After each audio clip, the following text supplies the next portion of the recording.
Welcome to module number 6. So assignment number 6, and today we're talking about skirts. This is a big one.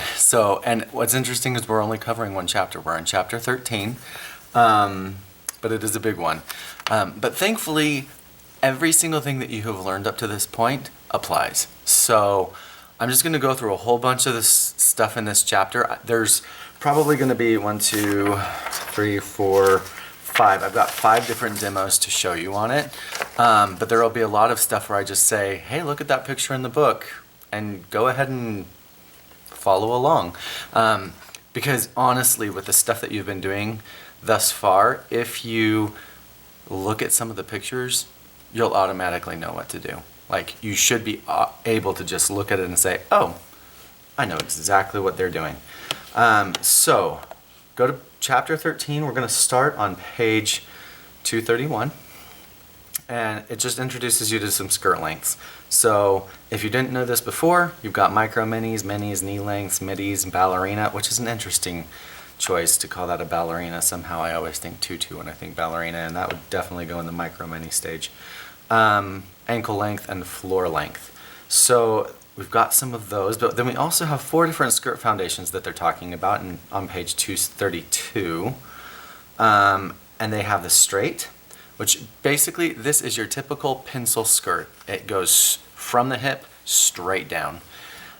You've got the A shape or A-line. They don't call it A-line, but that's what you'll also hear. And an A-line, something to note is that these are all referring to the silhouettes of skirts. So what's going on inside the skirt doesn't have anything to do with what the silhouette is. I mean, it has something to do with it, but what I mean by that is I could have a half circle skirt and I could have a full circle skirt, and if I just look at the silhouette, they're both A-line. So they both fall in that triangle. And then we have the inverted triangle, so the peg skirt, and what that means is that it tapers as it gets closer to the bottom of the skirt. So with peg skirts, it ends up hobbling people a little bit as they walk. So with peg skirts, you're definitely going to need slits and stuff like that, but that's what the peg skirt is. It gets narrower towards the hem. And then a bell shape, which is your typical, mermaid tail sort of thing, where it goes out, comes in, and then flares out again. Or just comes straight down and flares out. So it starts and then gradually gets bigger at the bottom. So those are our main shapes. Go to page 233, because this page, I think, should make you happy. At least I feel like it should make you happy, because everything that they show you on here, so they're talking about the flexibility of skirt darts. You already know how to make darts into pleats. Tuck darts, it just means that the dart gets sewn halfway down and then is allowed to open up. So that's a tuck dart. You can totally do that one already. Gathers, yep. You already know how to do that. Curved darts, you already know how to do that. Radiating darts, you can figure that out. Yeah, it's just that's just rotating where the dart point comes from. Asymmetrical darts, you know how to do that. Added fullness on the dart, you already know how to do that. Side darts, they did add some extra fullness there. Yep, you know how to do that. Stylized dart, every single one of these you know how to do already. So congratulations, you already know how to do it. So now going further, on page 234, the patterns that we're going to be using are these guys. So you've got your front one and your back one. I have changed my darts a little bit than what they've initially given you, and if you want to change them, go back to some of those first modules to understand how to change the back dart, so they're a little bit more accurate. However, these two right here, this is the waistline. The top of this is the waist. So if you are one of those individuals that doesn't like stuff to come up to your waist, then 234 shows you how to change that. And it basically means that, oh gee, I'm going to lower this line down. That's it. That's how you make it a lower waist. They also show you how to make a facing, which is a way of finishing. So do look at this. I'll mention facings in Module 9, but this is a good example of how to do a facing for a skirt. So this will, some of you, yeah, anyhow, take a look at this. This is how you do a facing for a skirt. Everyone will have been exposed to the facings at some level, whether it was a vest or a skirt or whatever. You've all been exposed to facings. On page 235, we're going to wait to do the torso sloper before you might want to do this. So it just shows you how to take the waist of the skirt, a high waist skirt, and so instead of it hitting at the waist, it comes higher. So you can look at it, but just wait until your torso slopers show up, and then this will be really easy to do. So I wouldn't touch this one until we do our torso slopers, and I think it's like module 10 or 11, one of those two. I think it's 10. Cool. Let me make sure I'm on the track. Okay, so jump down to 238. And 238, well, 237 shows you how to make a waistband, which is another finishing thing that we'll kind of talk a little bit about Module 9. But here is a really straightforward way to make a waistband, and they give you the sewing instructions for it. Pretty straightforward, and these are good sewing instructions. They're very simple. The only thing they don't say is to interface, I don't think. Oh, yep, they do. Stitching guide. Fuse interfacing to full line of waistline band. So yeah, it's got the interfacing in there too. So this is a good method to do it. 239. They are introducing you to flared skirts, and this should be pretty easy for you to see, because basically what they're doing is they're just transferring where the dart fullness comes from, but instead of, so they transfer the dart from where the dart is down to the hem and let it open up, but then instead of turning it into a dart, they just let it stay as added fullness, and you end up with an A-line because of it. So I will show you this as a demo. So I am going to bring you down, and I'm going to show you that because on page 240, yes, 242, they show something on how to balance the side seam, and that is very important to do. So I definitely want to show you this because it's kind of a base for developing all other A-lines. So I'm going to bring you down, and we'll get started on how to do a flared dart transfer. Cool? All right, so I have already transferred some and done some of the work. So here's my skirt back block. I transferred my HBL, so the hip line, and I decided I want my closure on the back, and here's my center back. So since I want a closure, I need my seam allowance, and I've given my regular line for a regular grain line. On my front, I have already transferred it, and I've also closed the darts already and let it open up down here. So I'm going to show you how I did that on the back. And then I will show you how to balance the side seam so that you're not having two different grain lines fight against each other when they get sewn together. So on the center back, all you do, and this should be pretty straightforward for you, is you slash down where you want the dart to go.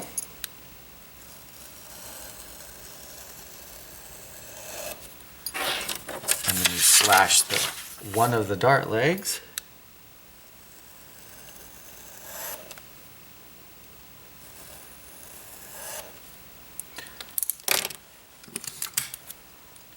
And then when you close the dart leg, it opens up down below.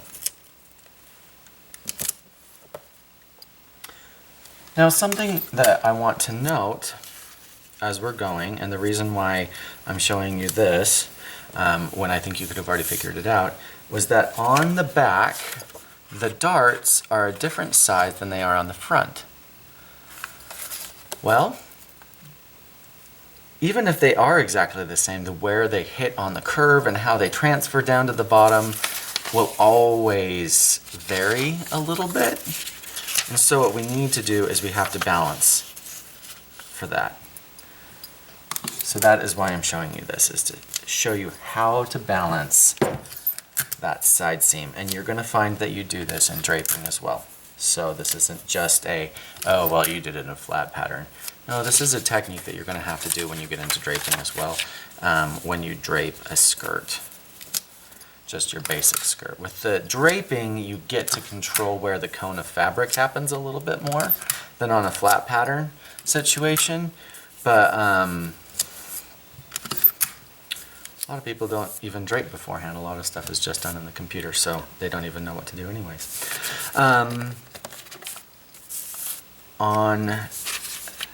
Not that people don't know how to, you can't see it. It's just like in the flat pattern realm when they do it on the computer. We can't tell exactly where the drape's going to go unless you model it in 3D. So what I'm going to do to finish off this bottom edge is I am going to measure from where I open it up down to my hem, and whatever it is on one side, so this is 5.5, I'm just going to pivot it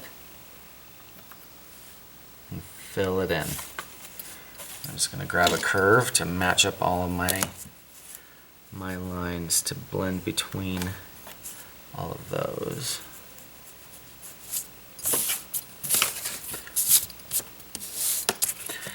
And right now we have an A-line skirt. Like, that's all it takes. In the book, she comes in and it just extends this straight out and adds on extra down here.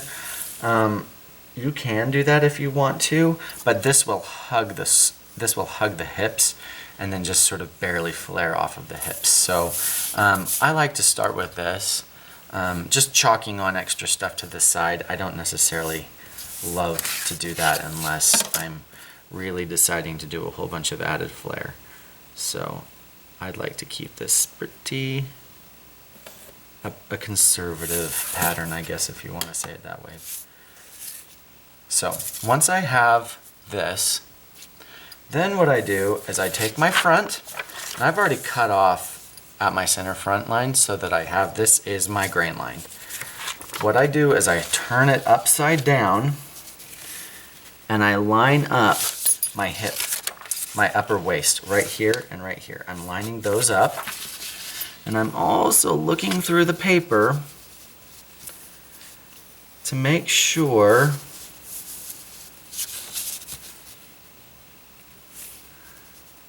that my grain line on the top piece is exactly the same grain line as the bottom piece. So here's this edge, and my grain line, I can look through and line it up.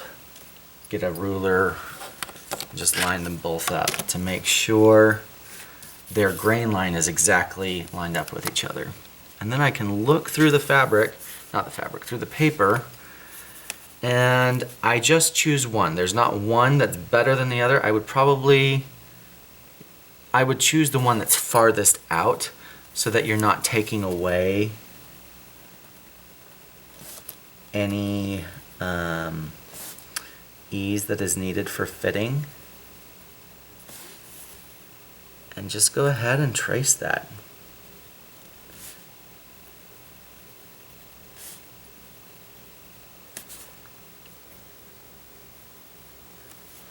So that when you turn it over, looks like on the front it needed to come a little bit wider. That is my new line. That is the one that I'm going to go with. So now that they were both on grain, here is my new line. I can get a curve if I want to finish drawing in the rest of this. This one's curve is not being very good. Get your French curve and make sure it's a beautiful line. And then we'll look for stuff if it's jaggedy. Get rid of the other line that you don't need.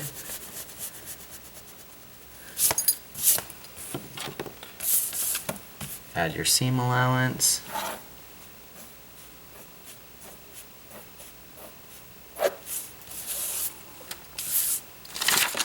Add your seam allowance on here, all of them. Add seam allowances, make sure your grain lines are there, give yourself a label. So this one is my skirt front. I could give it my style number. This is piece number 1, and it is a size 8, and I need 1 of it. On the back, that's my skirt back. It's a size 8, and I need 2 of it, and it's number 2. And there's my style number. Yeah, there we go. I have a basic A-line skirt, and its side seam has been balanced. So that's how you balance a side seam. Cool. All right. We are back to the book. On page 243, they're talking about a 1-dart skirt foundation. Sometimes it's kind of nice to have another block. As many blocks as we can have in our library means that we have less development to do. So what I'm going to do is we're going to take these guys and we're going to transfer them into a 1-dart foundation. And I'm going to transfer it onto hard paper. So follow along on page 243 if you want. And I'm going to bring you down again, and we will turn this into a 1-dart skirt foundation. All right. I am transferring these to a 1-dart block. So I'm just going to show you how I'm going to do that. On the front, I'm going to do it a little bit different than what they have in the book. Mostly it's exactly the same, but since I had altered my back darts a little bit, I'm going to show you how to adjust with a different length of back dart than the front dart. And basically what we're doing on the front dart is we're going and finding exactly the middle point between these 2 darts. And we're finding the middle point between these 2 legs up here. So let me zoom in there so you can see a little bit better. I'm coming from this leg and this leg. And I'm finding the midpoint on those. And I'm going to let that be the new center of the dart. And I do like what they're doing on the book where they lengthen the dart a little bit. So on mine it's 1.5 inches. In the book they talk about actual full-size inches, so they mention it's going to 4.5 inches. I don't think it should go quite that long. I'm going to bring it to basically 4 inches, which on the half size is 2 inches down. So I've got 2 inches down, and then I get to blend across the top on all of these. So I'm just closing all of those darts down like that. But I also want to measure what they were. So it was, and I will be exact to the 1/16 of an inch on this because I am working at so small of a number. So this is 5/16 of an inch, that's 5/16 of an inch. So that means this should be 5/8 of an inch.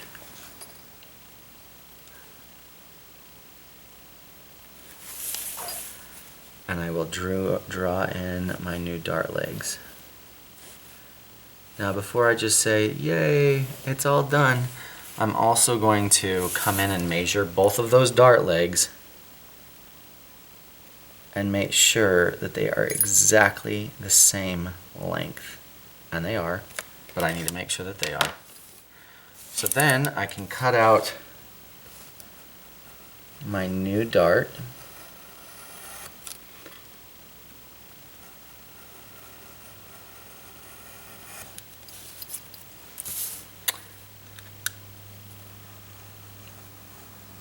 And ignore my old darts.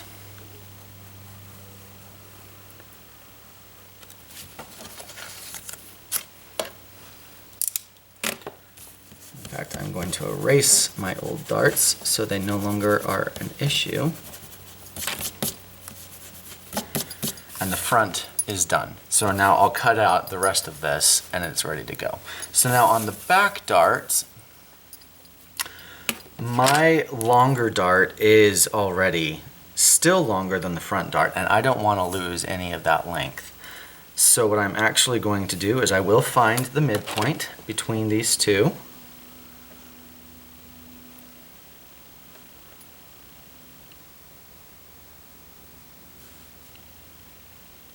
Find the midpoint there, and I'll find the midpoint up here.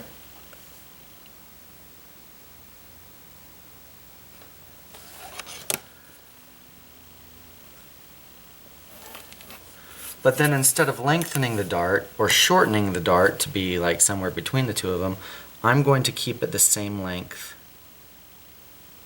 as my back dart, which is 2 1/4 inches long.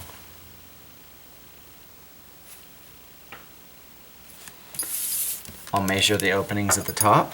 This is 1/2 inch, this was 1/2 inch, so my new opening needs to be a full inch. I'm actually going to blend between this point here and this point here, the far outside ones. I'm going to blend between the two of those lines.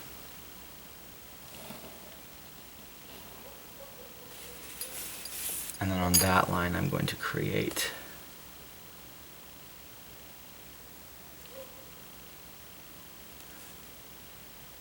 my new dart legs. So if you ever want to design with a single dart, this will make it a little bit easier.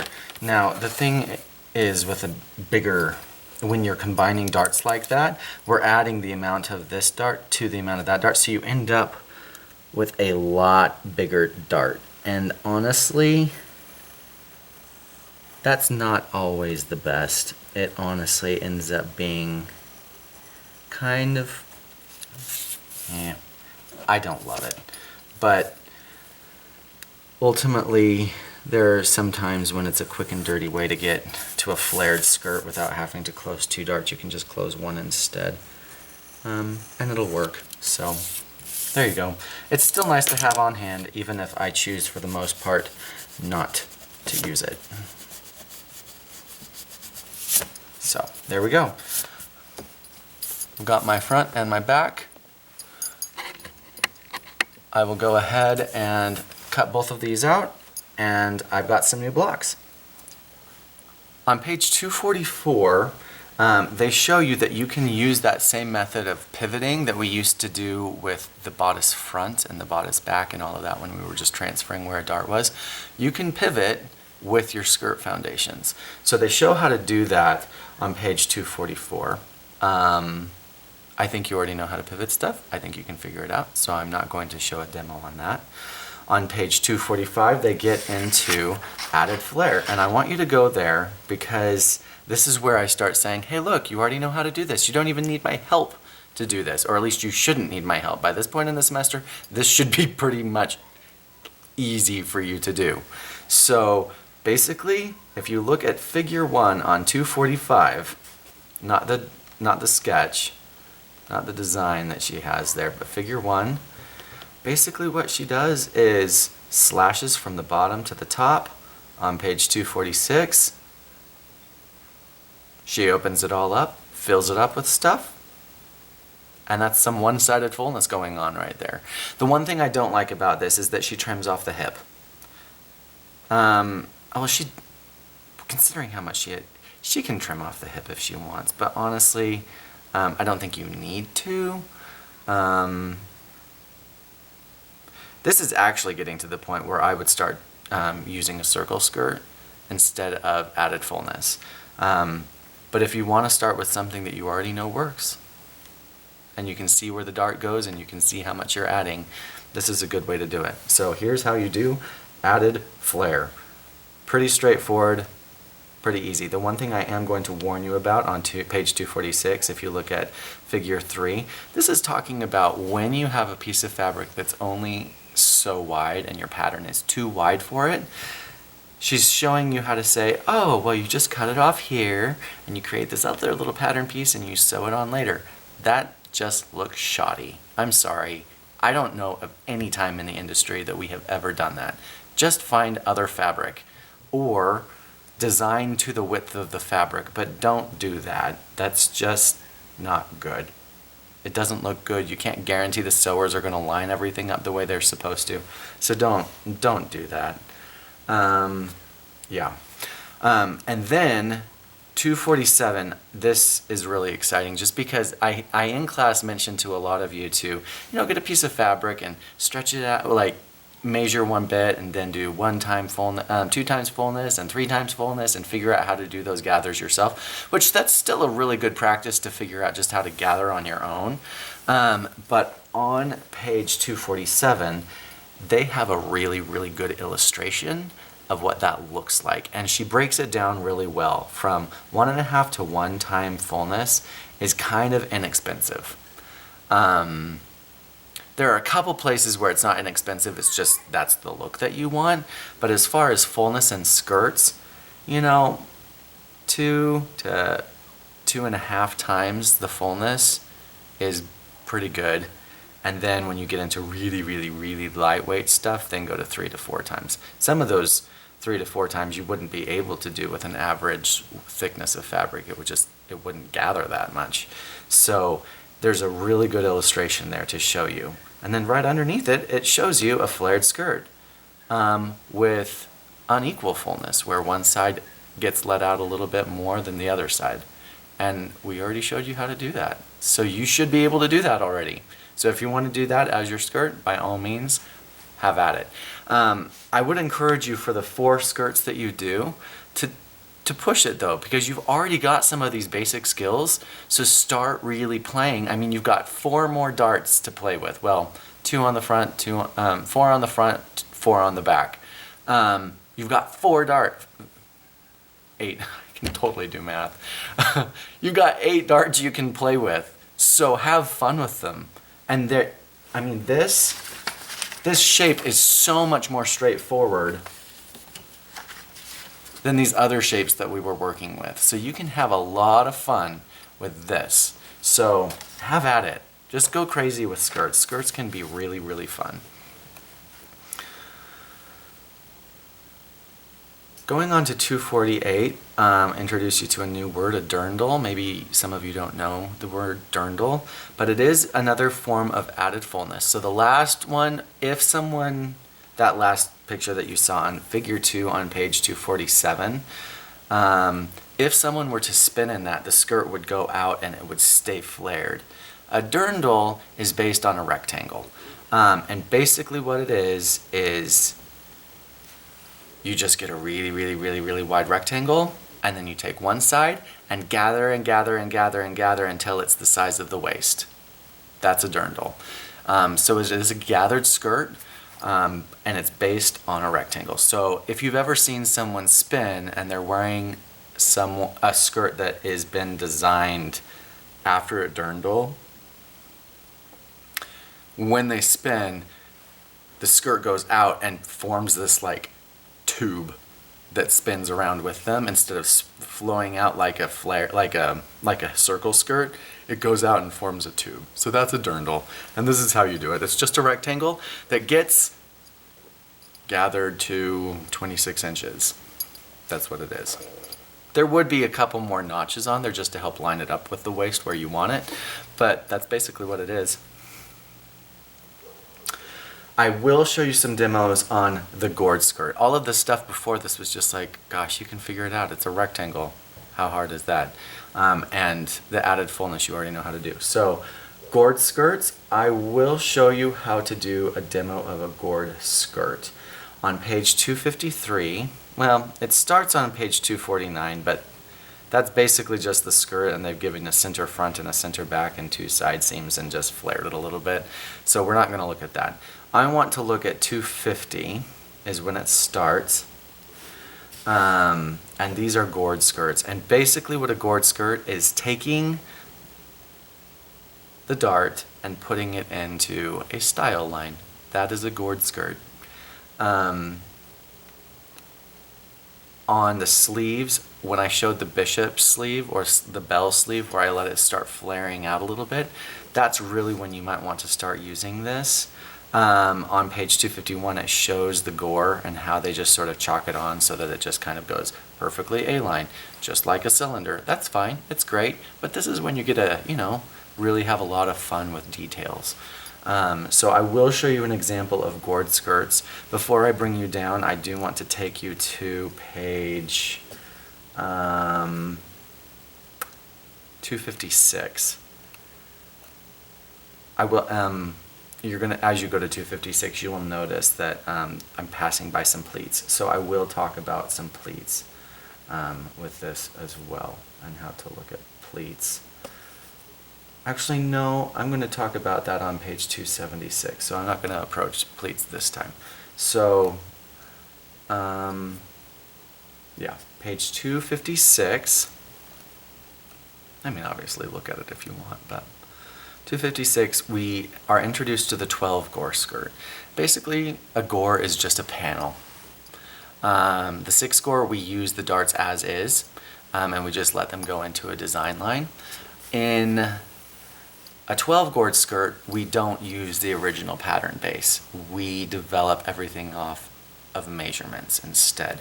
So figure 1, figure 2, figure 3, those are all basically showing you how to develop out that 12 gore skirt. And so it just means that you'll have 12 panels going around the entire body. One thing I want to point out is point D on figure 1 is called abdominal depth. That measurement that happens there as well is also called the high hip. So if you're looking for something and you're like, where's the abdominal? Like, what is that? I mean, also look for a high hip. It's usually about 2 inches down. For individuals your ages, anyone who hasn't had a kid, if you haven't had children, you probably might not need to worry about this. You usually only need to worry about the waist and the hip, and usually it's a fairly slim line between those. The high hip, you start getting a little bit more of that once you've had kids. So you might not need to worry about that as much, but that's where it is when you run into it. Not if, but when you run into it, that's where it is. And I will show a demo of this as well. Let me make a note of that so I remember to do that. Because we're building off of measurements. So it's kind of a form of drafting, which we get to do next week. So, how fun. Something to note in gores as well is you can take each gore and you can start flaring it out at the bottom. So you get some really cool mermaid effects on the bottom of the skirts. So on page 257, you can start to see some variations with the 12 gore variation, which is really cool. But you can do all of these variations with the 6 gore and then 8 gore. You could do it with any of them, really. Design 2, I would suggest not doing it that way. She just cuts it and then just draws a diagonal line and all of that. And I think there's a better way to do that. I think you need to slice that, and instead of just chalking on extra fabric at C and E, I think you would want to do added fullness there, so that the line from A to D ends up being a curved line instead of that perfectly straight line, and that'll allow more shaping, and it'll just create a better fullness through the flute there at the bottom that gets attached to the gore. So I would do that a little bit differently. Don't just add it onto the sides. Actually go through the work of flaring it open with added fullness, and you'll have a much better shape. So now I'm going to bring you down and I will demo gores for you. Alright, I'm going to show you how to do a gored skirt.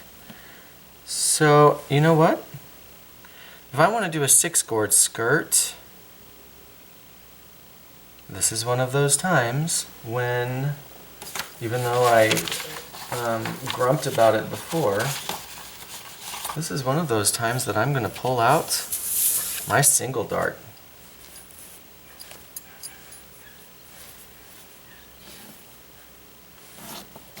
So I've got my single dart. You'll notice on all of these that I'm taking the time to put in that hip line. The hip line is one that I put in because any closure that I have will need that reference point to figure out how to do it. So here's my front, here's my hip line.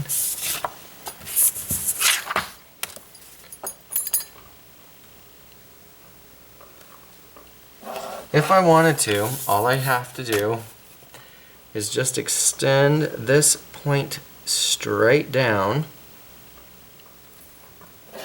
of the dart. If I wanted to, center front on a fold, I would cut down this, cut it off, cut down this, take it all apart, add seam allowance, add seam allowance, add seam allowance, seam allowance, seam allowance, and it would be a 6-cord skirt. I would do the same thing to the back as well, but that would be the base of a 6-cord skirt. That's it. I know, it seems kind of silly. And then think back to this, think back to the sleeve, and I would love this little skirt. In fact, this skirt's probably just above the knee is probably where this skirt fits, honestly. So if we cut these apart, and then I flared out this side and flared out this side and flared out this side, and I left it alone down to the hip, and all I did was flared it out here and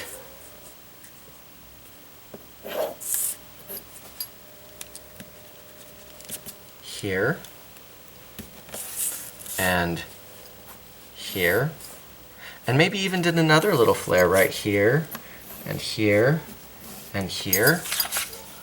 It would be extremely flouncy and really beautiful. Yeah, that would be a darn cute 6-cord skirt. So that's how you do it. Just add seam allowance here and here. I keep on getting asked the question, do I need to add seam allowance? We'll see if you are actually watching this. Please don't ever ask me that question again. There is only one time that you do not add seam allowance, and that is when you are doing a binding. And it's, here's the edge that you want to finish, and the binding covers it up. That's the only time I don't add seam allowance. Every other time, I add seam allowance. So, please don't ask that question. My response will be, do you want to sew it together? If you want to sew it together, you got to have seam allowance. End of story. Cool. Let me show you really quick the 12-cord skirt, and we'll be good to go. What we need is we need the waist measurement and the hip measurement, and she has us do the high hip measurement as well. If you would like some random measurements that you don't want to have to come up with yourself, if you go back in the chapter to page, let me find it really quick in the book. There is that page full of measurements. If you go back to that page, you can get some basic measurements, and then just cut them in half when you make this pattern. So, page, good grief, where are they? Maybe it was at the end of page, chapter 2. Yeah, it's at the end of chapter 2. So, when you go back to find them, take whatever numbers that you're going to grab from high hip and all of that, and just divide it in half so you can do it half the size, otherwise you're going to be using a lot of paper. Your other option is, if you want to, you could just take your own measurements at high hip, That's just 2 inches down from your waist measurement. So go 2 inches down from the waist measurement and you'll have your high hip measurement. So take your waist, take your hip and your high hip, and you'll be good. So these are body measurements. So whatever measurement this is, so I'm on page, I finally found it, but I can't find the page number. Okay, 36. When you get to page 36, when you look at lower torso, you will see a front measurement and a back measurement, and a front and back measurement for the hip arc.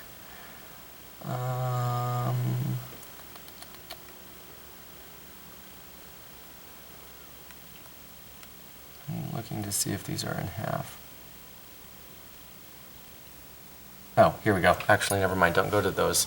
Go up to the top of it, and you've got circumference measurements. It says E is not included. Number 1 is the bust. Number 2 is the waist. So we need the waist measurement. Let's do a size 8. So, no, let's do a size 10. That's a nice number to play with. So our waist is 36. Our abdomen, which is also the high hip, is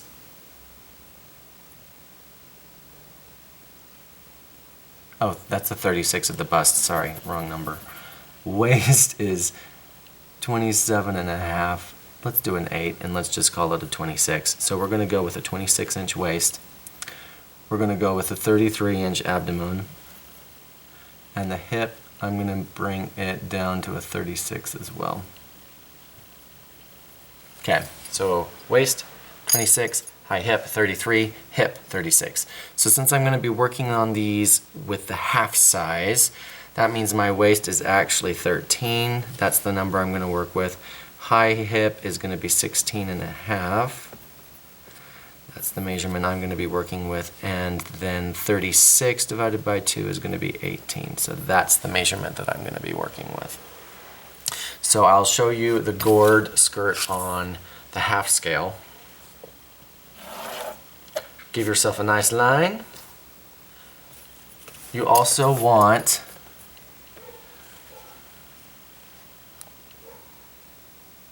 the hip depth. So if you go back down to the number 25 on that measurement, at center front the hip depth is an 8.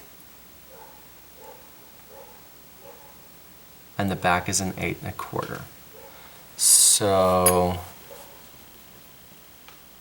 we will come back to that later. So remember that the hip depth front is an 8 and the hip depth back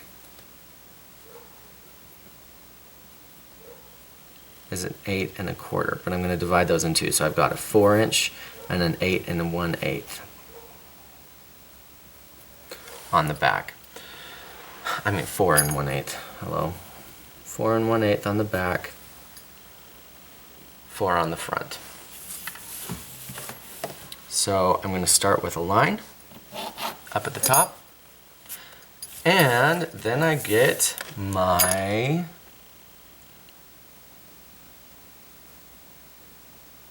see, look, they're not even giving the abdomen depth on there. So I'm just going to give you that number, which is going to be 2 inches down, so that's 1 inch down.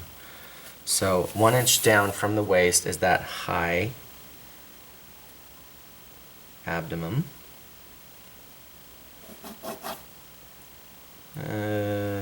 We'll do it 2 inches. I think in this smaller scale it's going to have to be a little bit lower than the regular 2 inches that it often is. And then on the front, this is the front piece that we're worrying about. We come down 4 inches to get the waist, to get the hip. So we've got 3 lines going on. This is the waist, this is the hip, and this is the abdomen.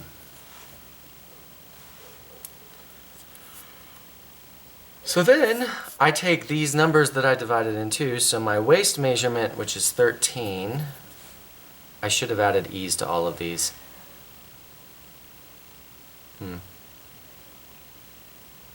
Just remember you have to add ease. So before you do all of these numbers, you should have added ease. But as far as the this activity is concerned, it's okay if you don't add that on. But usually you would have added 1 inch to the 26. You would have added 2 inches, an inch and a half to 2 inches on the 36 for the hip. So usually we have 1 inch of wearable ease at the waist, 2 to 3 inches on the hip, and the abdomen is basically somewhere in between that. So the big thing is that you want to make sure you've got that hip one right and the waist one right. The abdomen, you know, I rarely actually use that measurement, so usually I rely on my hip curve to give me the right curve. Alright, so my waist is 13 and I need to divide that by 12, because if I want a 12 gourd skirt, I just need to divide that up. So 13 divided by 12 is basically a 1 inch number.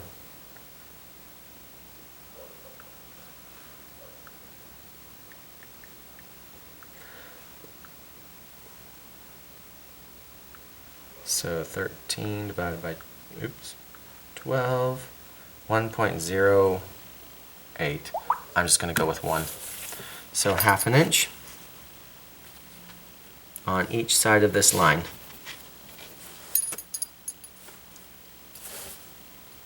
On the abdomen, that's 16.5 divided by 12.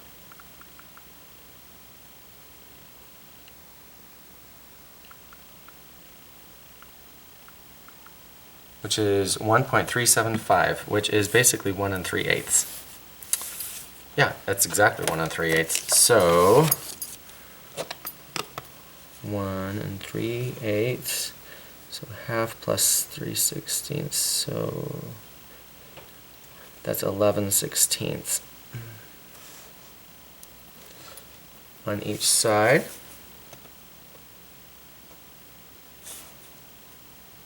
Yep.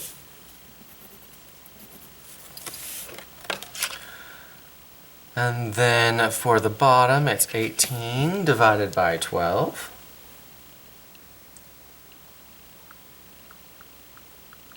So 1.5. So down here, I've got 3/4 of an inch on one side, 3/4 of an inch on the other side. And then basically all I do is get a lovely curve.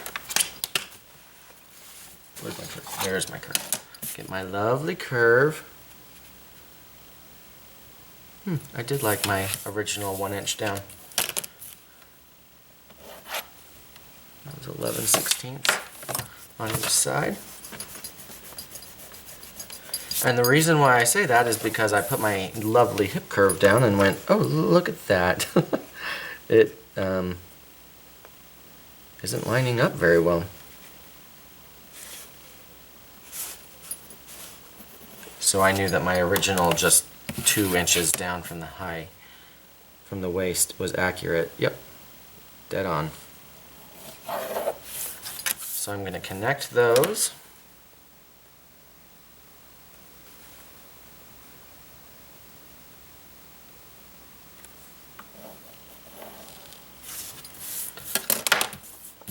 But I'm going to stop drawing the curve at the hip line, because what I'm going to do is I'm just going to take my ruler and take it straight down.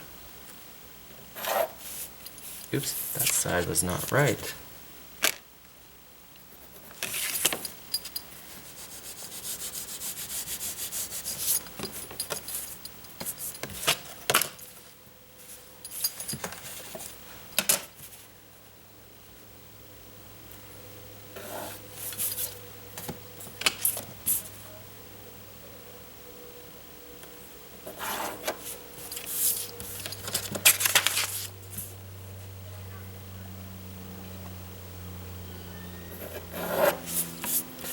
That is 1 gore. So all you have to do is cut out 12 of these and sew all of them together and you'll have a 12 gourd skirt. That's how that works. Get this So just remember when you're doing that first thing, I fudged around with this number because I know 2 inches in my brain, but I was concerned. So 2 inches down from the waist is your high abdomen, and then that's just a general number that is kind of a standard. So then from the waist down to the hip, you'll just have to check what your hip depth is. And then you just lay it out along a center line and you're good to go. So this could be my center front, that line that's down the middle, or it could be my center back. If it's my center back, that's when you have to start playing with the hip drop. On the back part of the body, you'll be using that 8 1/4 measurement from the waist down to the hip, and you would just end up blending between the front and the back at the side seam. You'd blend it over to the side seam, so whatever pieces ended up over there, that's where you would put it. Ultimately, because of how general this shape is, you probably don't even need to worry about differentiating between the front and the back on that at all. And then down here, I could slash this open and slash this open and add a whole bunch of flare, and slash this open and slash this open and add a whole bunch of flare. And you could end up with a really beautiful skirt. So go to page 262 and you will see a pegged skirt. And basically you'd probably be able to figure it out, because guess what? A pegged skirt is simply smaller at the bottom than how much fabric you have at the top. So you can decrease the hem so that it's actually starting to hobble the legs a little bit. So that is one option. But the other thing that they're just simply showing is that you're just adding extra fabric up there and you have a pegged skirt, which is added fullness. They do in figure 1, figure 2 on 262, they do the peg with pleats. You could do that with gathers. You can add them as much as you want. When I first learned how to do it, I have no idea why she wanted us to do it, but we added so much so that it actually, if these were the hips, we actually added fabric so that it went like this. It almost created a heart shape coming off of the waist. It was kind of crazy. If you want to do something like that, you certainly can, and then add height to it like we did with the leg of mutton sleeve, and you can end up with some really high billowy hips. But those are all pegged skirts. So I'm not actually going to demo a pegged skirt because it's just added fullness, and it's just adding the fullness at the top, and it gets scrunched into the waist. That's all a pegged skirt is. If you look at page 263, that's a really, well, 263 to 266, it's a really, really beautiful example of how to use the techniques for a pegged skirt and do some pretty beautiful cascades. So figure 4 is a beautiful piece of work. It is a good example of how to do a pegged skirt and play with cascades. Cool. Asymmetric radiating gathers to 265, all of these, just take a look at them. Even if you decide not to do something like this for your actual designs, go through and look at what they're doing between figure 1 to page 266 and figure 2, and figure out where all of the pieces went together, and just, that is a beautiful pattern. They don't have seam allowances on any of these patterns. So you'd have to add seam allowance, but this right here is a beautiful pattern. Yeah, and it shows how to do the facing too, or at least what the facing would look like for it. So go ahead and look at those just so you can kind of wrap your mind around how some ideas that you might come up with and what a pegged skirt could potentially offer you. The next thing I want to demo for you is a yoke. And you already kind of know what a yoke is because we did it with the back shoulder dart. And we've talked about them with the front. And basically a yoke is something that we can use to get rid of darts and turn them into a style line. So This is a yoke that happens on the bottom of the body, and you'll see yokes like this. One guaranteed place you'll see it is on the back of your jeans. You have one on the back of most jeans, because we're trying to take care of the darts that go and point towards the butt, so we get rid of them and put them into a yoke, and this is how you do it. So I'm going to bring you down, and I will show you how to do a yoke for your skirts. And then maybe I'll just kind of go crazy with the bottom part of the skirt, because I can. Why not? Alright, I'm going to show you some yokes. I've got my front here and my back here. I've got my center front and center back labeled. I haven't decided grain line yet because I don't know which part's going to be on a fold, so I'm not going to draw the 3 dots yet. So I've got my little template here, and I'm just going to draw the front of the skirt really quick and the back of the skirt that I'm going to design. And I am getting to that space where I do both the front and the back every time. So I would suggest you start thinking about doing that as well. I'm going to have it be a pencil skirt, and I'm going to have it come down to where the current hem ends. And on the front, I just want it to come down. It's maybe going to be a little bit western. I'm going to have it sweep down to a point. And I'm not going, and you know what, actually I will, right here, I'm going to introduce you to pleats right here, because right at that spot I'm going to have it flare open at center front on the bottom, and it's going to be an inverted box pleat, and there's going to be 2 of them. And it will come to a seam line right there just because of fabric choice. So I have drawn them sticking down a little bit beyond the bottom, just so it's visible what I'm going to be doing to you, for you. But when this is actually worn, this stuff will all be sitting flush at the bottom there. So that part will not have any seam lines. Now let's do the back of this garment. And I'm going to introduce, it will still come down the same height as the front, obviously. Well, not obviously. If I wanted to do a high-low, I would have done that differently. But this time, I want it to, the yoke to sweep. I want it to sweep like this a little bit, so that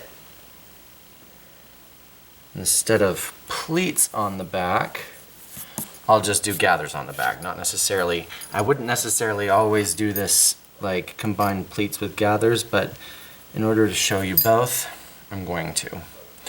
And I'm going to have a side zipper on this. Zippers always go when you have a side opening, and just one of them, it always goes on the left side. That's standard, so please remember that. Anything like that always goes on the side. And I'm actually going to let it gather, and I'm going to let it gather all the way down. So the fullness for this is going to originate here, but this will all be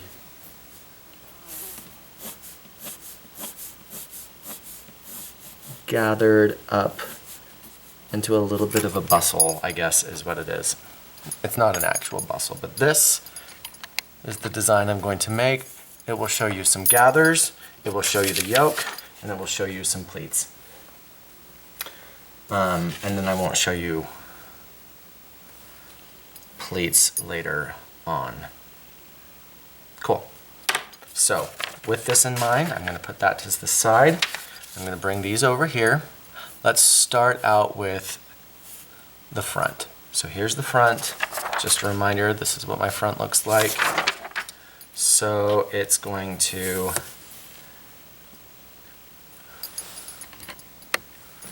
start here and sweep down to a point right there. Here's the center front up here, and this is on a fold up here. Down on the bottom, it won't be on a fold, so I'll have to do something different there. But I can already decide that it's going to have a grain line right here. Okay, so now I get to cut it all apart. And I'm going to cut it down my new yoke. And on the center back, I didn't actually, when I look at the back, I didn't actually have a seam line happening, so I can put that on a fold. The only reason I say that right now is so that I can pull my paper apart. Okay, so I've got my yoke with its grain line and one label, and the back with its grain line and one little bit of a label. I should actually just say, you know what, I also want this to have a notch right there. I'm going to close this. Now you'll notice the points are all the way up here, the edge is down here. That's okay. I'm just going to slash through one of the legs and just take a straight line down to the edge of the yoke. That's all I'm going to do. It will not ruin the fit.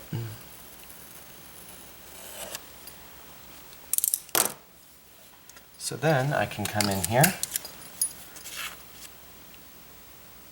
and I can close this yoke up so that it's nice and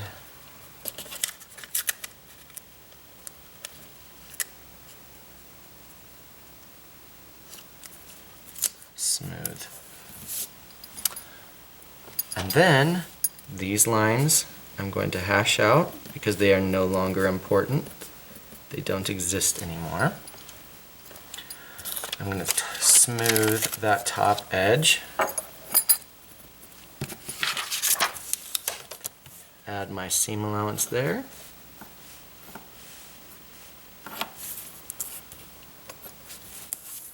Add my seam allowance on the side seam.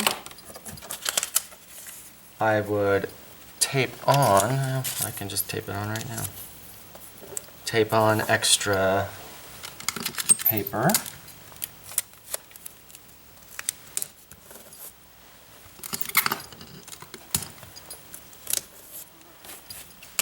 Add seam allowance down here. I would smooth some of these points a little bit.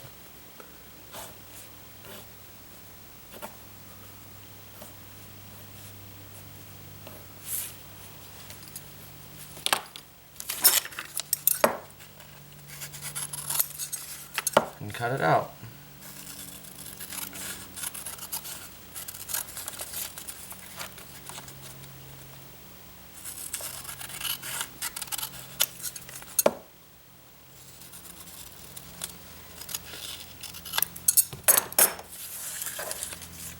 There's one piece. This is the front yoke. Number 1. I need only one of it, and it's a size 8. Really make that notch super clear. And that piece is done. Now I can come to my other front piece. I'm going to be adding extra fabric over here.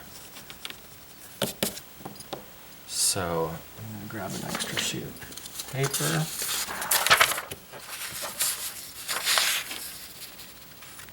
And just tape it on. I'm actually going to tape it on.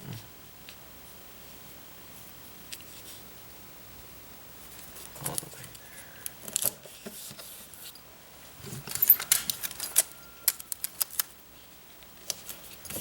there. Okay. So I have this new piece of paper to add on, and I'm going to do pleats here. So I would like the pleat to come back to about there. So let's say that's 3/4 of an inch.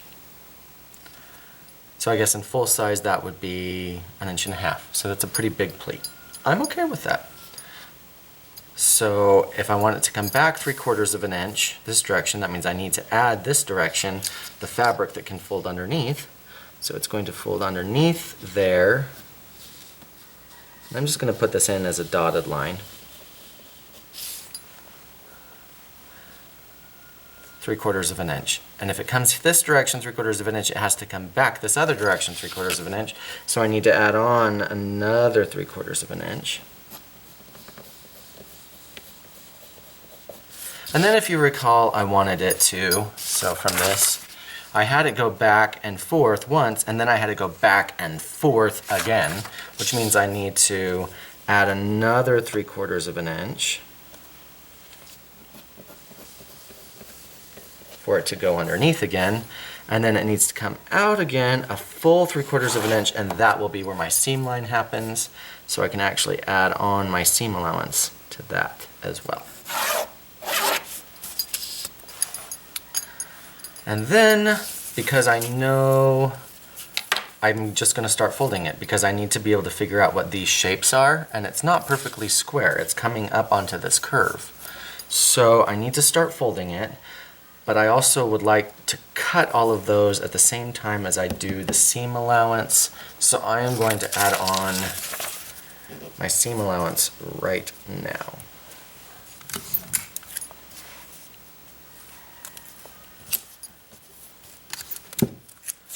You might have heard the rooster crowing in the background. We've got several roosters, and they all want everybody to know that they are the king of the roost. So I'm going to add on my seam allowance over here.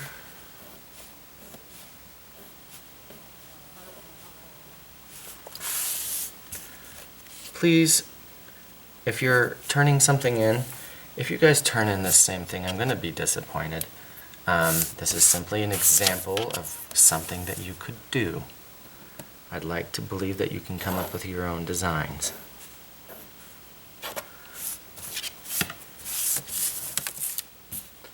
And I'm just going to add seam allowance down here as well. I'm sending it all the way over because I want it to be totally flat. So, okay. So let me cut off all this excess paper.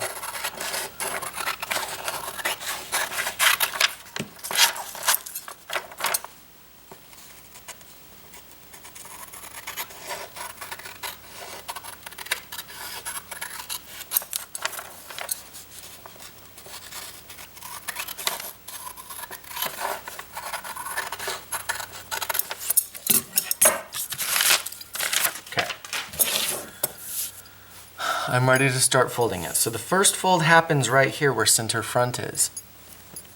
My old center front. It still will be center front actually, and this one will be center front, and this other one will be center front. So I'll actually have the fabric go away and come back to center front 3 times, or I guess 2 times. Start at center front then.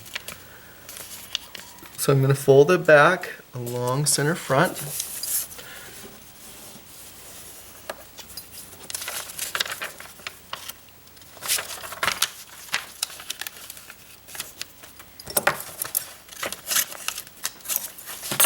I have some paper misbehaving on the back of this.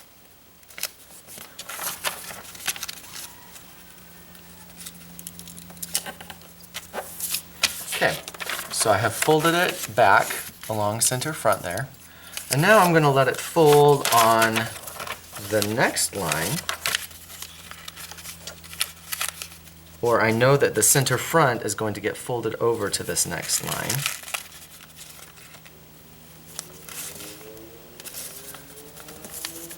Not the very next, the second line. So there's the fold, and then it comes to this line, just like that. And then it's going to do that again. This one right here is going to fold, and it's going to fold to this design line. So I'm folding it to the design line, not to the edge of the cut line. So it's going to look like that. And then I'm going to cut along my seam allowance right here, and it will give me the shape that I need to sew it.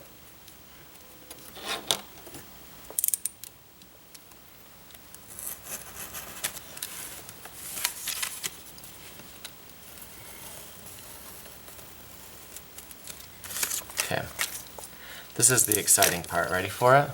The shape of it looks like that. So those are the proper dimension and shape for this to get folded into the pleats that it needs. I'm actually going to fold them back underneath here really quick and look right here. I need a notch because that's where all the pleats are going to end up folding back to. And then I will come in here and identify my seam allowance.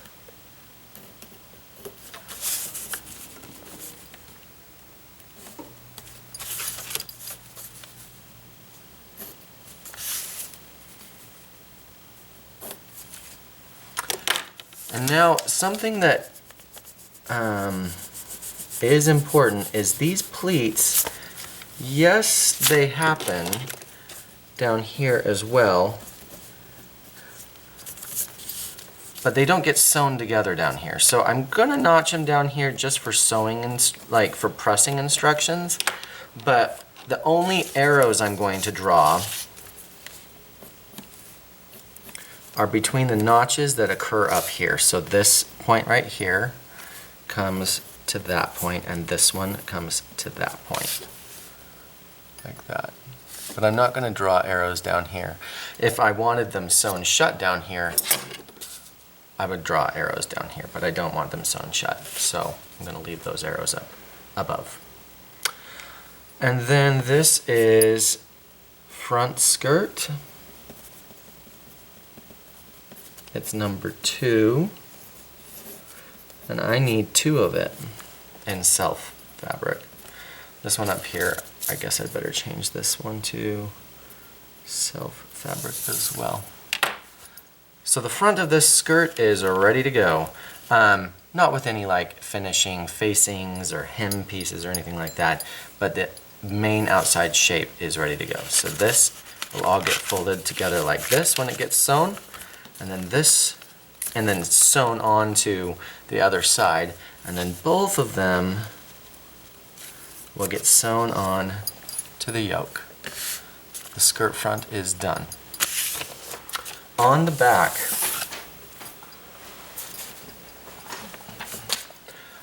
something that I want to mention, so here's the style. Remember this. No seam lines up here, and all this gathering down here, which means that I did forget something over here on this first one. I need to mark on the side where the zipper is going to come down to. And the zipper I want to come down to basically the hip. You want openings and closures to always go to the widest point of the body. Otherwise people can't get in. So I'm just going to notch right at the hip line where that zipper is going to go. And I'm also going to label and say left zipper to say this is only important for the left side.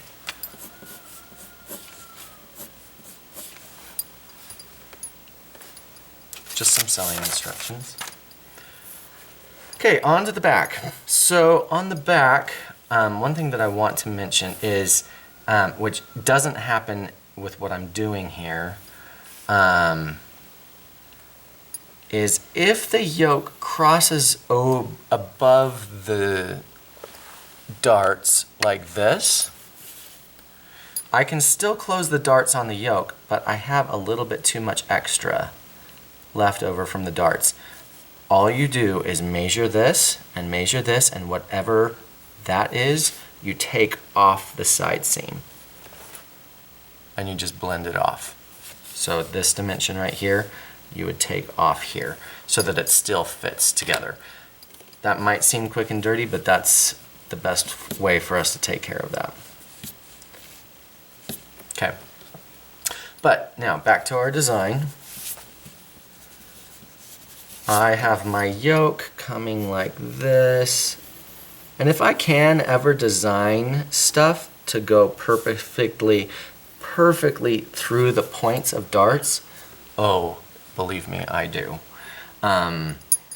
If there's any slush room in the technical package around where a line hits, if I can take it straight through a point of a dart to make it easy for me, I do it. On the side here, I want to make sure that my yokes line up, so I'm going to match. Here's my other yoke coming in, and I'd like it to smooth over that side seam really nicely.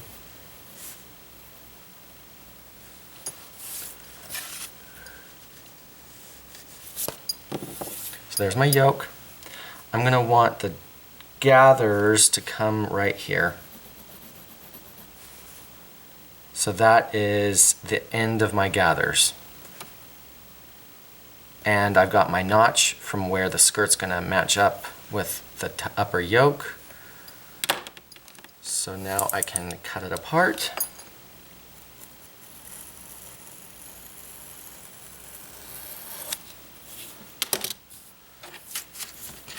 I'm actually just going to add some seam allowance just to get rid of some extra paper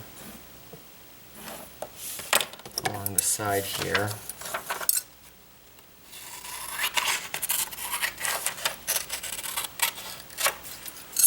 I am taking a little bit longer with this one just so you guys can see that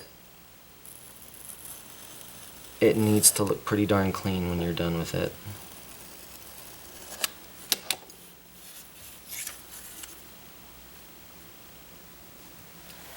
Closing up my darts.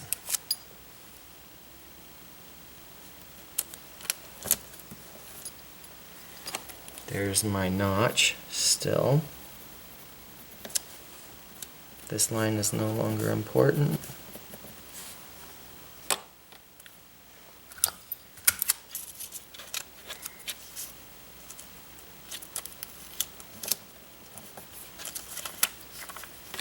This line is no longer important. The center back is on a fold.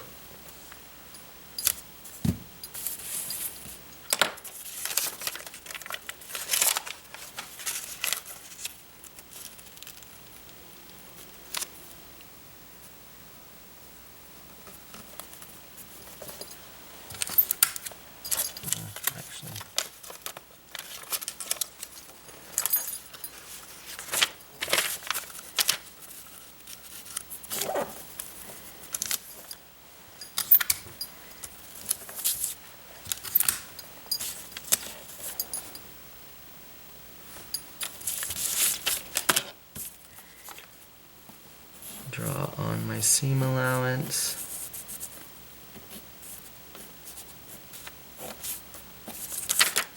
Make sure that notch is really nice and bold.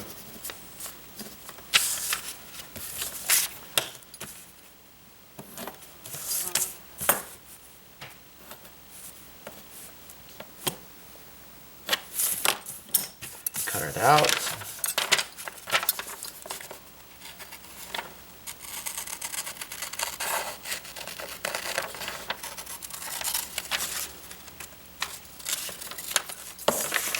Learn precision now.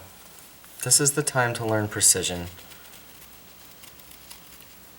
You don't want to show up to a job and have them be like, man, they make messy patterns. You don't want to have to learn that the hard way in the industry. Just learn it now. Do it now. This is the back yoke.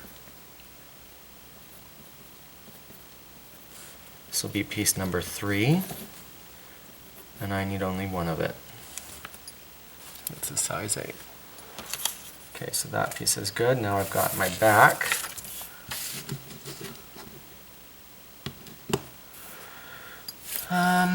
And this I would like to be unequal fullness. So I am going to just take this line perfectly straight down, and I'm going to give, I'll just slash it once in here.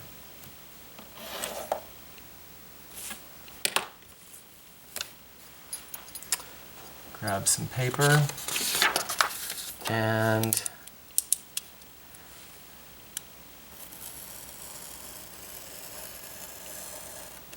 cut down this.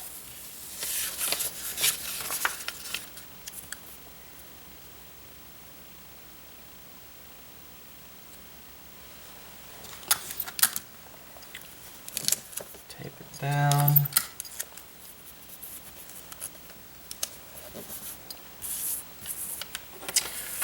I want it, I want to add an additional 1/2 inch down here, 1.5 inches down here, and simply 1 inch up there. So, do I want that much? I don't think I do. I think I only want 1/2 inch down here.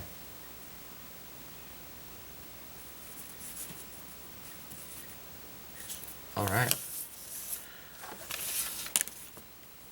And I want 1/2 inch at the bottom, so I'm going to add on 1/2 inch down here first. And I'm just going to take that over a full... I'm going to line up the 1/2 inch here and the 1 inch down there. I'm just going to draw a line straight down like that.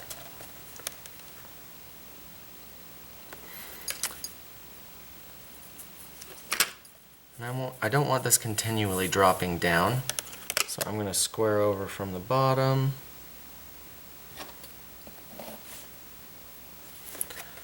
Line this guy up here. There's multiple different ways that you can line this up. I remember I did it perhaps a little bit differently on another video. But for this one, I'm just going to take this line straight across.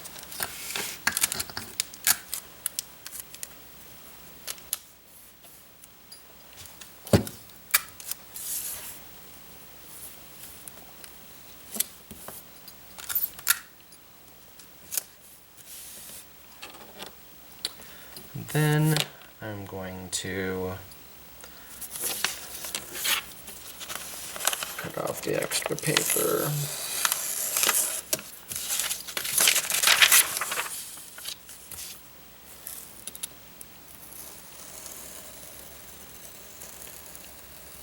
Slash down my next line. Tape it on. These were small enough pieces I probably didn't even need to cut off the extra paper. Yeah, I shouldn't have, but whatever, I did. It's not going to screw up the pattern. That's just a matter of me not needing to use tape when I could have gotten away with not. Anyhow, I'm going to add on my 1/2 inch here, and my inch down here, connect those lines.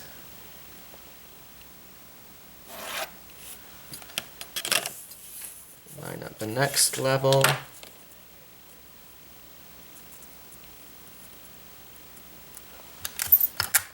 Tape that into place.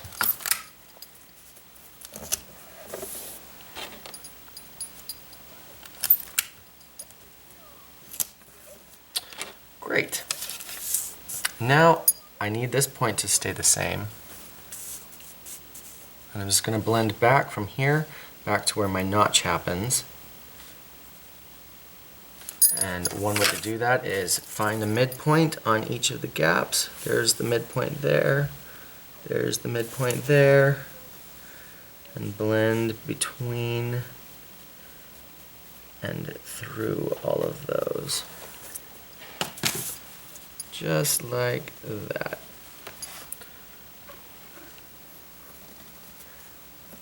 hash out anything you don't need. Or here's a good little trick. I still need to make sure I know where my notch is. Good little trick is just to cut the thing off, all of it off, so you don't have to have a whole bunch of messiness in the seam allowance area. Just tape on a full new thing.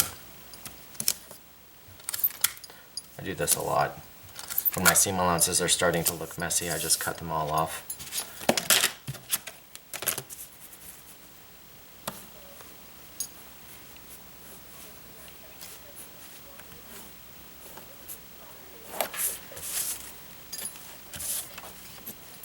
Add my seam allowance along the bottom.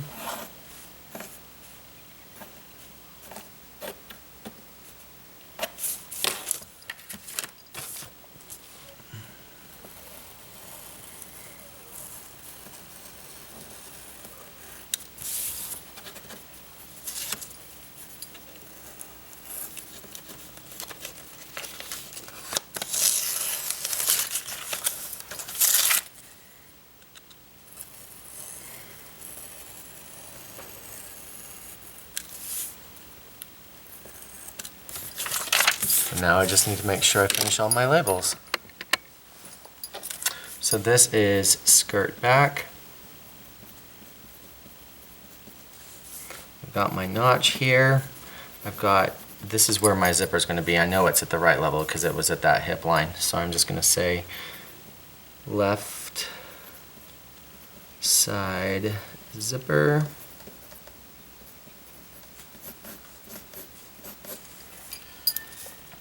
This is a size 8, I only need one of it. And this is piece number 4. Center back, grain line. I do need my gathers. I'm going to actually add a notch center back as well. Center back here, I'm going to make a notch there. This was originally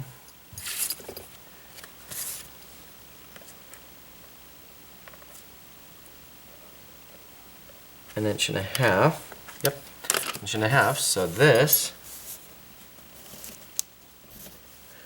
is a gather to 1 1/2 inches.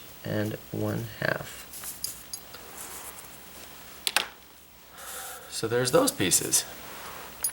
So when I totally back up and look at the whole pattern all together, here is a back skirt. Here's the front skirt with all of their pieces. When you turn stuff into me, make sure your pleats are laying open so I can see your arrows and everything. There you go. That is what a pattern should look like.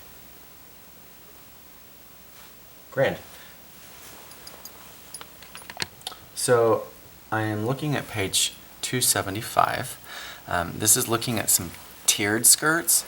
The tiered section began on page 271, but the one of the tiers that I want you to look at, just to kind of wrap your mind around it, is page 275. And they just take our basic skirt block and they show in figure 5 the slash lines, and then on figure 6 they show how they do the added fullness on all of it. And what that will create is a beautiful, basically almost a pencil skirt where it just starts at the hip and goes straight down, but you'll have a flare happen and get sucked into the top of the next tier, and then it'll flare out and get sucked into the top of the next tier, and then the final tier gets to flare out and it gets to stay flared out. And this is the pattern on figure 6 for that. And so if you decide that you want to do a tiered skirt, here's a good example of how that could happen. You might also consider on those next tiers down, instead of just having it be one-sided fullness, you could have it be unequal fullness, where it gets a little bit wider at the top of each one of them, so it still sucks in, but it continues to get further and further out and turn into an A-line. Because this actually is more of that fourth figure that we talked about, that mermaid tail. That's what this currently is, but you could have it turn into an A-line if you added the fullness properly. So think about added fullness with tiers, and maybe choose this for one of your 4 skirts that you turn in. yeah, could be fun. The next page that we have after this is page 276, and I want you to look at this and spend some time on it because we've talked about pleats on the top, but this is a very, very good illustration of the different types of pleats that we can have. We've got knife or side pleats where it all just sort of goes to one direction. You've got box pleats, you've got inverted pleats, you've got accordion pleats where they start stacking up on each other.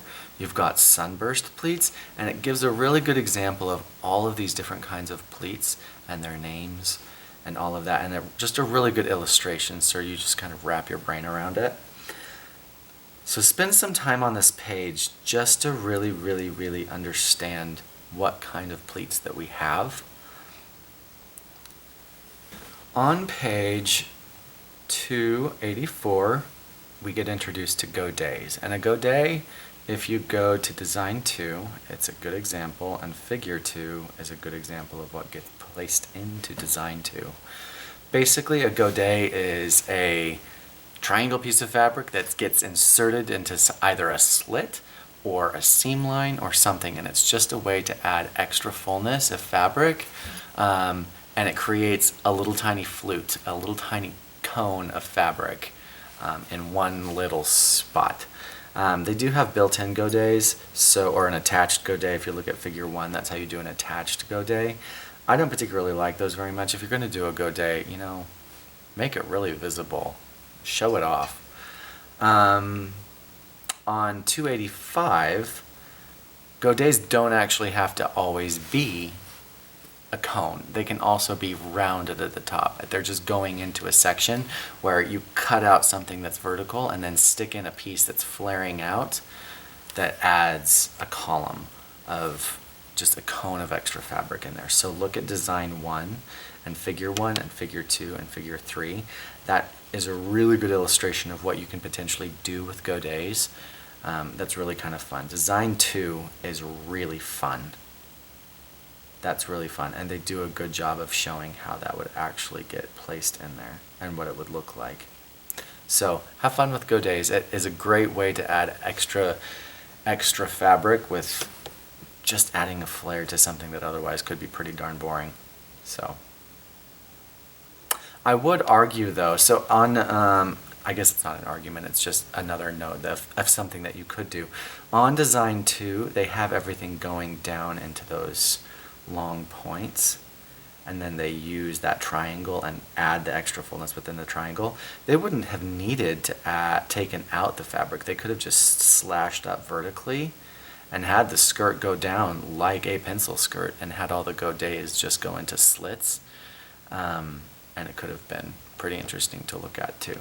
So if you want to learn about wrap skirts, I'll let you do that on your own. That's page 286. The next area that we're going to look at is page 289. And I will pull you down for this, and I'll do it all on half scale so it's easy for you to see. But page 289 introduces you to circles and cascades. And I'm going to throw in there flounces, because a good flounce is basically a part of a circle. So what I'm going to teach you on this part right here, you'll be able to take and stick it into the torso as well, and just like the bodice pieces as well. If you want to add an extra piece of fabric that is really flouncy, this is a way to do that. So this is when we let me try that again. So this is when we get to play with a circle. And this portion right here is probably the main reason, everything else involves math, it's true. But this is probably the main reason why you have a math credit that's required before you get into this course. Because we get to play with the radius, we get to play with a lot of geometry here. So we're going to play with geometry. On page 290, it has this radius chart for circle skirts and cascades. Please don't use this. I want you to think. This is a crutch. This page right here is a crutch. If you decide that you want to use it, by all means you can choose to do it, but please just learn how to do the math, because you will ultimately need to be able to do the math without this page totally accessible to you. So I would much rather you learn how to do the math now than get into the industry and wonder, how do I do a circle skirt? I don't have my page of reference numbers. Just know how to do the math. Okay. So I will bring you down and we will talk about this on page 293. I'm just checking my notes to see if there's something else I want to mention to you before I bring you down. And there is. On page 293, there's a bad example that I want to warn you against. It's not so much a bad example as that I just think she put it one on the wrong side. So on figure 2, she has the back on the top and the front on the bottom. And on the back, you'll notice that she says, lower this 1/4 of an inch down the back. And on the front, she says to raise it 1/4 of an inch. I would do exactly opposite of what she did. On the back, I would raise it 1/4 of an inch, and on the front, I would lower it 1/4 of an inch. And the reason I would do that is because on the back, you have a butt. On the front, you do not. So on the back, you need extra fabric. On the front, you don't, unless you've got a really, really large poochie, which there's no shame in that. It's just, even if you have a larger poochie, you'll probably have more fullness on the back that you need to account for.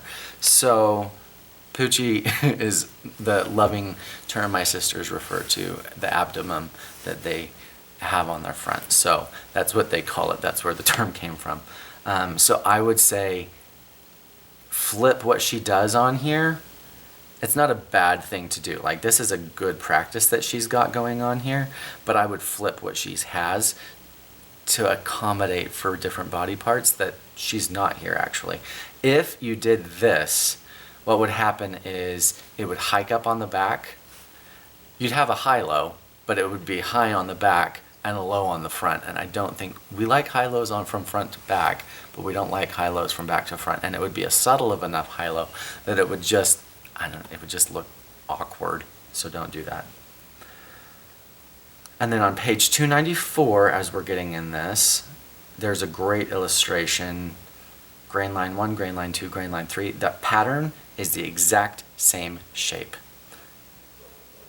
But it just depends on where you put the grain line and where those cones of fabric show up on the actual drape.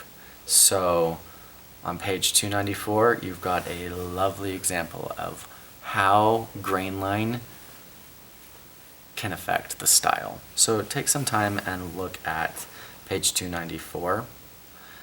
What you see on the hemline adjustments are basically just saying, when you're getting ready to hem a garment that's been on a circle, that is a circle, it basically is just saying, hang it up for a couple days before you decide to hem it, so that you can come back and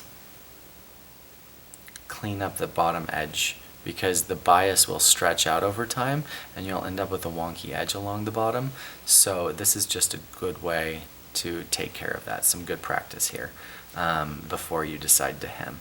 When you're in the industry, you probably need to figure this out before you send it off to production, so that they can, have patterns that are altered to actually take care of the bias issues before they go to the sales floor. Cool. So I'm going to bring you down and I am going to show you a whole bunch of math associated with circles and skirts and flounces. Okay. All right, let's talk math. So for understanding circle skirts, you have to remember something from geometry, and that is simply, how do you get a radius? How do you get a circumference? All of that. And you just need to remember 2 pi r equals c. So 2 pi r equals c. R equals radius, c equals circumference. So if I have the waist dimension of an individual, and it happens to be a 26-inch waist, 26-inch waist, I'll zoom in so you can see these numbers. Oh, that's reversed. Maybe. I don't know. I hope it's not reversed for you. So hopefully this isn't in reverse on the video. I'm just looking at the little screen on the camera and it looks like it's backwards. So you'll have to put up with it if so. So a 26-inch waist. If it is a 26-inch waist, that number equals their circumference. So if we're looking down from the top of a person and here's their waist, that is the circumference number. It's all the way from here at center back, all the way around the front to center back. Now, if my fabric is big enough and I can just do the entire thing in one go, then my pattern piece will ultimately look like this. A small opening of a circle, a small opening of a circle inside a big opening of a circle, and here is center back, right here. But there's no seam lines. There wouldn't need to be a seam line. We'd be able to figure out how to do a closure and all of that without. Unless you want a closure, in which case, let's do one with a closure. So here's center back, and if I need 1/2 inch for a seam line on this side and 1/2 inch for a seam line on this side, so seam allowance on both edges, that means I need to add 1 inch to this number. So 26 inches is now 27 inches because I've accounted for the seam allowance. So now 27 is my circumference, so 2 pi r equals 27. And now all I have to do is the math. So 27 divided by 2 to get rid of that. 27 divided by 2 is, well, 26 divided by 2 is 13, so 13.5. So pi r equals 13.5, and then pi r equals 13.5 divided by pi on both sides, which is 3.14. So 13.5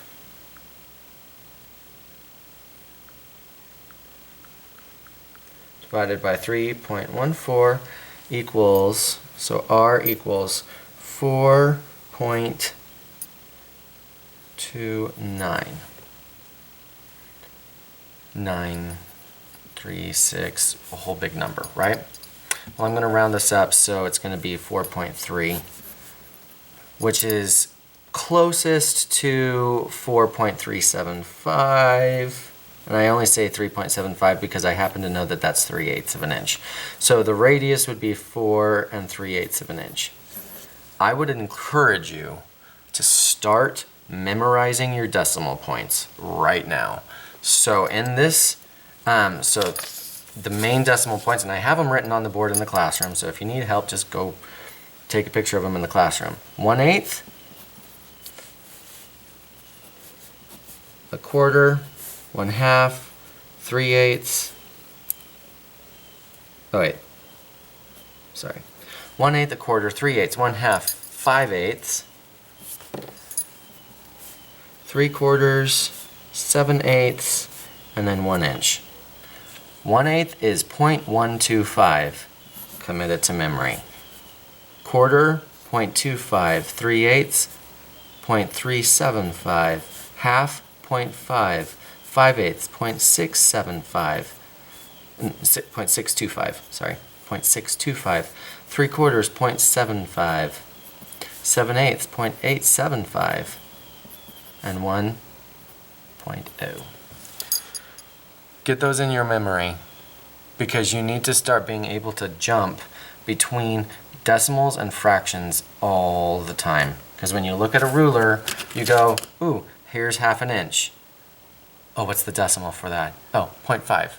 So start memorizing your decimals right now and start memorizing your fractions and how to multiply and divide fractions and all of that right now. One quick, easy method to remember that is if I have 1/2 inch, what's half of 1/2 inch? 1/4. Notice the only number that changed was the denominator, and I multiplied it by 2. So anytime you want to divide something in half, when it comes to fractions, if you're dividing it in half, it doesn't matter what the numerator is. So the top, it doesn't matter what that is. Just multiply the base by 2 and you'll have divided it in half. So half of 1/4 is 1/8. What's half of 3/8? 3/16. All I did was multiply the bottom number by 2. If I wanted what's 3/8 times 2, then I'm going to divide the bottom number by 2, not multiply it by 2. I'm going to divide it by 2. So 3/8 times 2 is 3/4.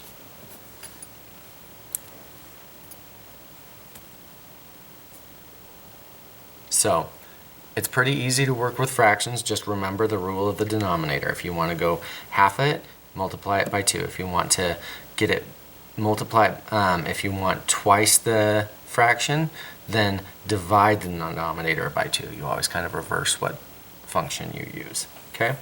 So start figuring those numbers out in your head now, because it's going to make your life very, very, very easy in the future.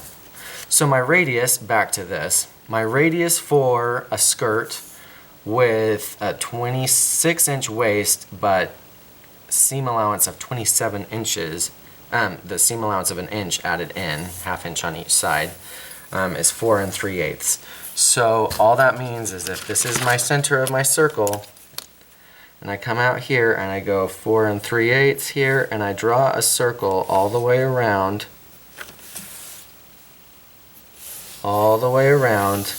with a radius of 4.38, this circle will fit the waist of a 26-inch person with enough seam allowance to put in a zipper. So remember 2 pi r equals c. On here it also works for the circumference of the skirts out here. So basically, remember, once you have the radius of this inner circle, you can figure out whatever waist you want. So I've got whatever waist I want here because it's based on this radius. And then to get how far out I need to create the circle for the hem of this skirt, I just figure out how long I want the skirt. So if I want this skirt to be 30 inches long from there to there, I take 30 and add it to the radius. So I've got a radius of 34 3/8. And then I can draw that outside circle as well. That is a circle skirt. That's all you have to do. And all it means is you just need to remember this number. 2 pi r equals c. That's the only thing you need to remember to be able to get this circle and the pattern for that skirt. What if you want a half circle skirt? So here we have a half circle skirt. Well, we'll use the same numbers. So let's say I want this to be 26 inches from there to there. Well, I also need my seam allowance here and my seam allowance here at a ½ inch here and a ½ inch here. So if I have 26, so 27 here,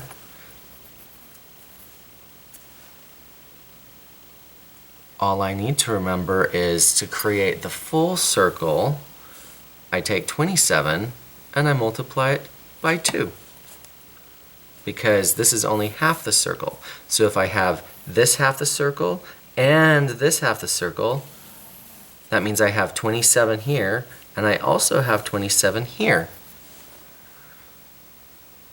So 2 pi r equals, see, 27 plus 27 is 54. Equals 54.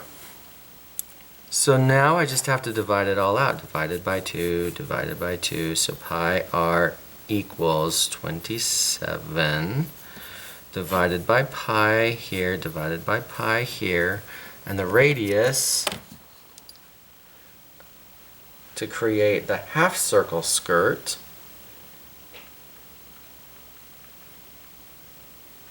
is 8.5987, so 8.6, so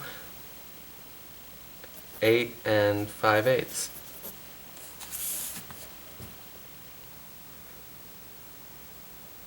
So if I use this radius, all I have to do is start drawing this circle, because this radius right here is 8 5/8. But the nice thing is I don't have to draw the whole circle. I only have to draw a straight line, find a point on it, and draw a half circle on that line. I just have to draw a half circle, and that will be the radius for the waist. I could do the same thing with a quarter circle skirt.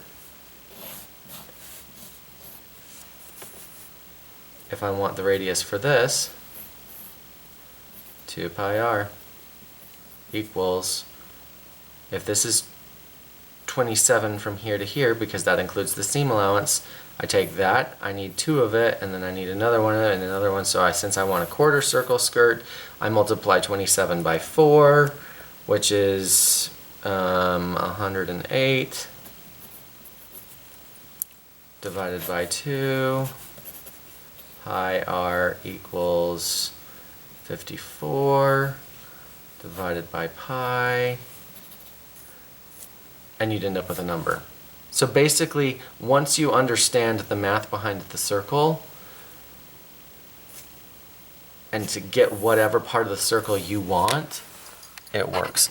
I realize that I probably will have to go over this with a lot of you in class again, and that's just fine. Just start thinking about 2 pi r. Using that, I also am going to just sort of jump back. You could do this to a skirt, but I want to show you how it helps with like a bodice top or something. I'm just going to draw it, and then I'll show you. So if this is the top that I want,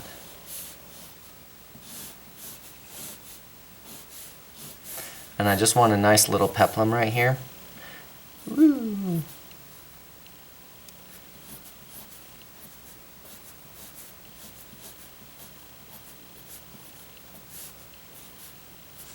Let me draw that again. I didn't like that.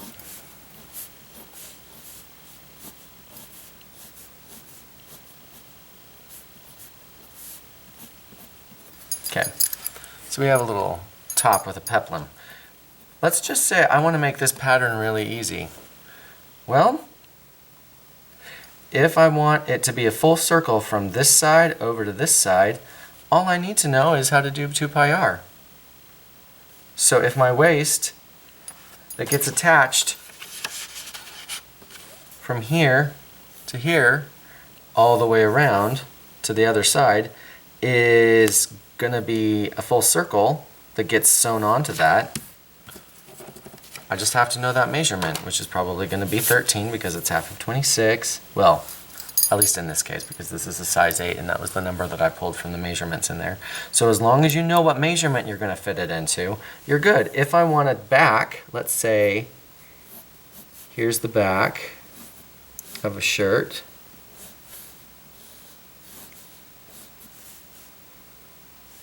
And all you want is this center section right here. And all you want is this center section to have half a circle.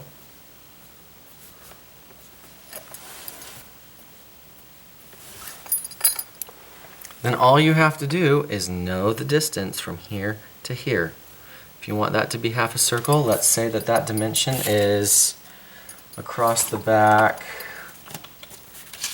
We can do it for this piece and we'll do it at half size. So that dimension right there is 1.5 inches, so 3 inches, because that's on the half. It's half of the back, so for the full back, so it's 3 inches. So if I want half a circle in there, then I technically need 6 inches plus an inch and an inch for, well, half an inch for seam allowances at the half size. So 6.5. So 6.5 is going to be 2 pi r equals 6.5. Yes, I realize this part might be confusing. So we can go over this as many times as you guys want to. And I realize I'm going fast on it here. So, sorry, my pencil just ran out of lead. This one's good. 2 pi r equals 6.5, so that means pi r equals 3.25, 3.25. And that means 3.25 divided by 3.14.